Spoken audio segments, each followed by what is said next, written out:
جماعة انا اكتشفت ان الواحد طول ما هو بيعذب جسمه ويكسر عضلاته سواء بالتمرين او بالجيم، وكمان بيديله احتياجه بس من الاكل ومن البروتين، جسمك بيديك قوة، بيديك صحة، بيديك شيب حلو. بيبقى ما فيهوش امراض، خالي من امراض السكر والضغط والحاجات دي. لكن كل بقى ما تدلعه وتريحه وتسيبه براحته بقى، وتديله في الحاجات اللي بيحبها، سكر على دقيق على فاست فود على الحاجات دي، هيديلك بقى ضعف وتعب وتخنة ووزن زيادة. ما تقدرش تطلع السلم، حتى لو تطلع السلم تفضل تلهج وتتعب. يديك بقى في امراض قلب، امراض ضيق تنفس، يديك بقى في سكر، في ضغط.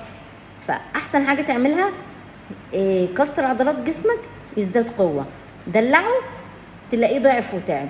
فاحسن حاجة يا جماعة العبوا رياضة، العبوا انزلوا جيم، اللي اختاروا لعبة رياضية بتحبوها واعملوها.